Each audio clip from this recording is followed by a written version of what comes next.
All right. 4.2, page 2.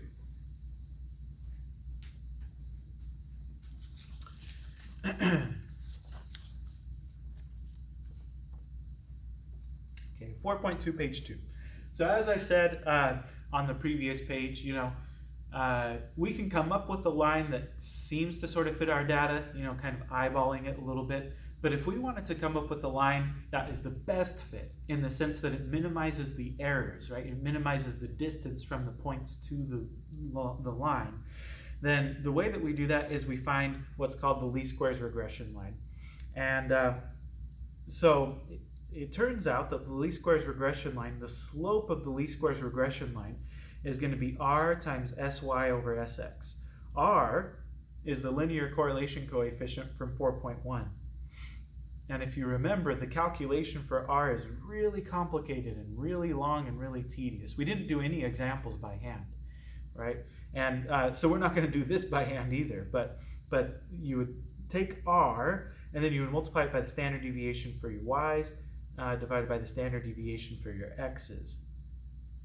And then this number here, the y-intercept, you would find by taking the average of the y's and subtracting the average of the x's multiplied by this number here that you calculated when you did B1.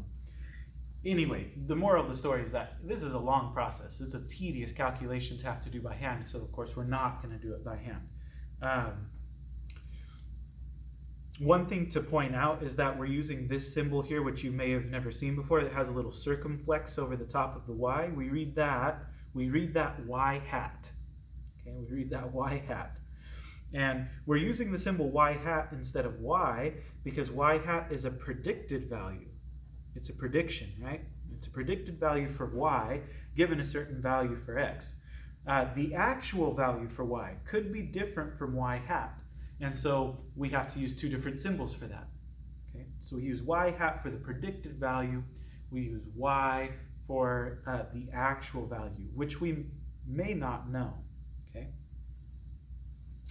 Anyway, here's how we find a least squares regression line in Statcrunch. So of course you can enter the data, and then you go to Stat, Regression, Simple Linear. Okay? Stat, Regression, Simple Linear. Now, what's nice about this is that when you go to Stat, Regression, Simple Linear, it'll give you the best fit line, but it'll also give you a scatter plot, and it'll give you the correlation coefficient. So in 4.1, we talked about how to make a scatter plot. You go to Graph, Scatter Plot. We talked about how to compute the correlation coefficient. We went Stat, Summary Stats, Correlation. Well, turns out that you don't even have to do either of those things. You could do it all by just going to Stat, Regression, Simple Linear. Okay, and I'll show you in a second. I'll show you in a second how that works. So let's look at this example again. Our favorite example, right? Number of absences versus final grade. Part A asks us to find the best fit line. Okay, in other words, the least squares regression line. So let's do that, right? Remember on the first page, we came up with kind of our own kind of guess, right? Eyeballing it. So that was the guess we came up with. Let's see if we can do a better job, right? Let's see if we can get a more accurate prediction using the best fit line. So, so I'm going to go to Statcrunch again, and I still have the data stored from when I did 4.1. So I'm not going to have to enter the data here again. If you erased the data or never entered it in the first place or whatever, then you can pause the video now and enter the data here, but you should enter in the number of absences and the final grade, okay? I'm just going to go ahead and find the best fit line. So, and maybe before I do, let's review a little bit. In 4.1, the way that we got a scatter plot is we went to Graph and then Scatter Plot. And we said, oh, we want to compare the number of absences to the final grade. And then we got our scatter plot. In 4.1, the way that we computed the correlation coefficient is we went to Stat, Summary Stats, Correlation. And then we said, I want to compare number of absences to final grade. And we hit compute and we got the correlation coefficient. Well, we can do both of those things and get the equation for the best fit line by doing it this way. So you go to stat, regression, simple linear. Okay, stat, regression, simple linear. Again, you tell Statcrunch, well, I want to compare number of absences to final grade, and then you hit compute, and now it gives you a whole bunch of information. I'm going to make this table a little bigger. Okay, it gives you a whole bunch of information. All of this stuff with like t-stat, f-stat, p-value, all of that stuff will make more sense to you later on in the semester after we've talked about hypothesis testing.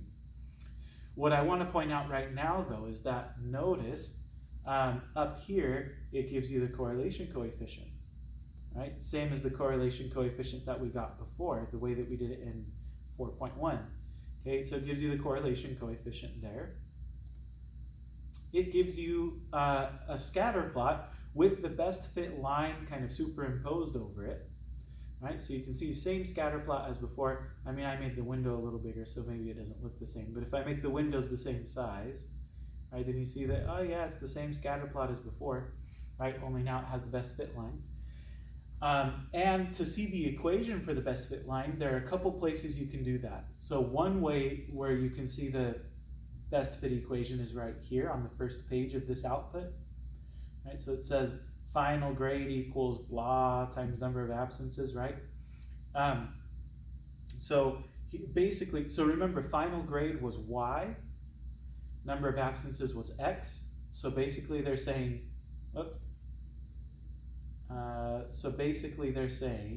y equals 102 point whatever minus 3.62 whatever times x, right? So y equals 102 minus 3.62x. Usually the way that we write equations for lines down is the opposite way. So usually we say y equals mx plus b. So I'm going to ask you to do the same thing in your homework, on quizzes and stuff. Rearrange this. So when I write down my answer, I'm going to say y equals negative 3.62x plus 102.49, right? That's how I'm going to write down the answer, and that's how I want you to write it down as well. Anyway, there's one way that you can see the equation. Another way you can see the equation for the best fit line is to scroll over to the second page of the output, and then just put your cursor over the red line, and again you get the equation for the line show up there in that kind of creamish colored box, right? Again, I want you to rearrange this so that it says y equals negative 3.62x plus 102.49, okay? But there you go, right? That's the equation for the best fit line. So these other two things that we did in 4.1, they aren't totally necessary because you can get all of that information as well as the best fit line just by going to stat, regression, simple linear. Okay, let's write down our answer.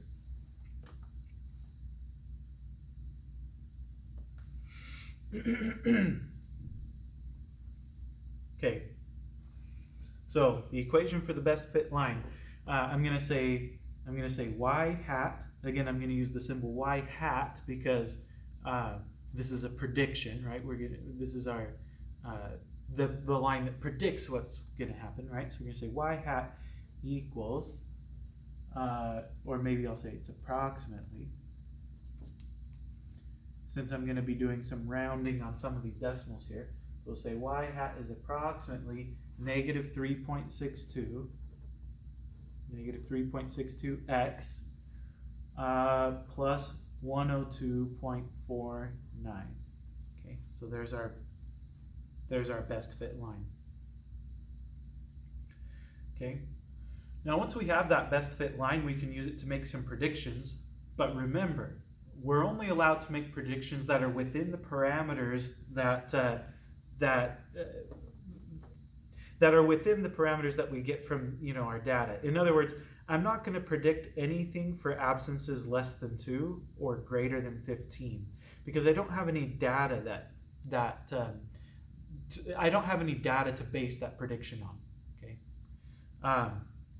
But if I were asked a question like this, what would you predict the final grade to be for a student who missed class 10 times? Well, 10 is within that range, right?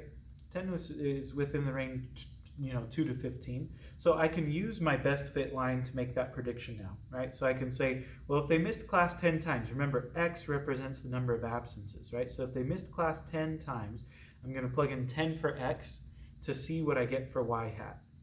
So I would say Y hat is approximately negative 3.62 times 10 plus 102.49. And we can punch that into our calculator to see what we get.